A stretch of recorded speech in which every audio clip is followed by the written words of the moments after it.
ఇక్కడ విశేషం ఏంటంటే sir, December 8th and 9th మనకి ఫ్యూచర్ సిటీ అనౌన్స్మెంట్ భారీగా జరగబోతోందని అఫ్కోర్స్ అందరికీ తెలుసు. గ్లోబల్ సమ్మిట్ జరుగుతుంది. సీఎం రేవంత్ రెడ్డి గారు చాలా పర్సనల్ గా టేకప్ చేశారు ఈ future city development. So last year మనకు తెలుసు కదా, ఫ్యూచర్ సిటీ వచ్చిందంటే ఇంకా అంతే అసలు ఎందుకంటే 98 లో మేడం సైబరాబాద్ నిర్మించేటప్పుడు ఇక్కడ మనకి కంప్యూటర్లు వాడటమే రాదు, ఇది అవసరమా అన్నారు. అవును, డెఫినెట్లీ అది హైటెక్ సిటీ ఇప్పుడు హైదరాబాద్ నిలబెట్టింది అదే, తెలంగాణ టోటల్ రాష్ట్రాన్ని నిలబెట్టింది అదే. భారతదేశం మొత్తం కూడా ఐటీ అంటే హైదరాబాద్ గుర్తొచ్చే విధంగా గుర్తు చేసేది కూడా సైబరాబాద్. ఎన్ని with in how many years ఇదంతా ఇంత డెవలప్ అవుతుంది అనుకుంటున్నారు మీరు? ఈ రేవంత్ రెడ్డి గారి స్పీడ్ చూస్తే మాత్రం 5-10 years లో అసలు ఇది నెక్స్ట్ లెవెల్ ఉంటది. ఇన్వెస్టర్లు కూడా ఇప్పుడు ఆలోచించేది అదేనండి.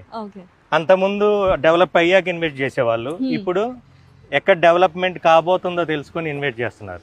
నిజానికి వాళ్ళ ఆలోచన కరెక్ట్. ఎక్కడ